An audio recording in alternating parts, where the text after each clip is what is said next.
BJD रे मिसिले नीलगिरी निर्वाचन मंडलीर कांग्रेस और बीजेपी नेता आज भुवनेश्वर अनुष्ठित होता मिश्रण पर्व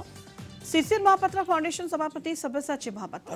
नीलगिरी म्युनिसिपालिटीर 6 नंबर वार्डर काउंसिलर प्रताप सेठी नीलगिरी ब्लॉक पूर्वतन अध्यक्षा झरणा सिंह पूर्वतन सरपंच मधुस्मिता सिंह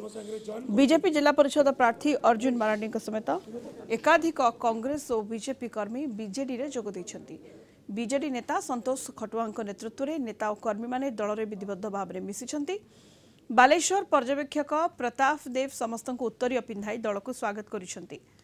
मुख्यमंत्री नवीन पट्टनायक विकास कार्य में अनुप्राणित होई बीजेडी रे मिसिथिबा कहिसेंति समस्ते। ए मिश्रण द्वारा नीलगिरी रे बीजेडी आहुरी मजबूत हेबो बोली बीजेडी नेता कहिसेंति।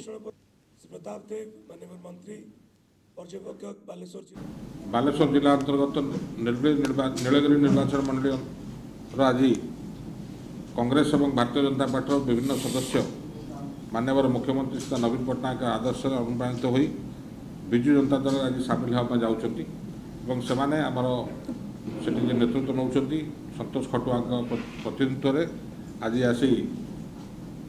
विजु जनता दल सामिल होती समस्त को मो तरफ विजु जनता दल तरफ मुझे आपण मान स्वागत करुँची। नीलगिरी निर्वाचन गोटे खुशी खबर गत 6 मास पूर्व माननीय फैक्ट्री अध्यक्ष नीलगिरी गस्त कलापर नीलगिरी जो प्रकार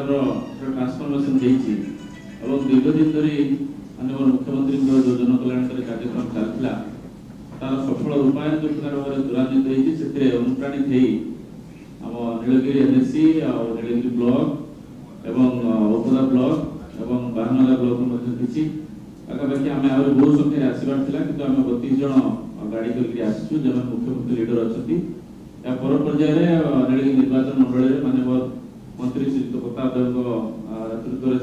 अध्यक्षतार आउ बड़ मिश्रण पर्व हम कि आज जो आसो जनता दल तरफ स्वागत कर दल को दल शीर्ष नेतृत्व को धन्यवाद दूसरी।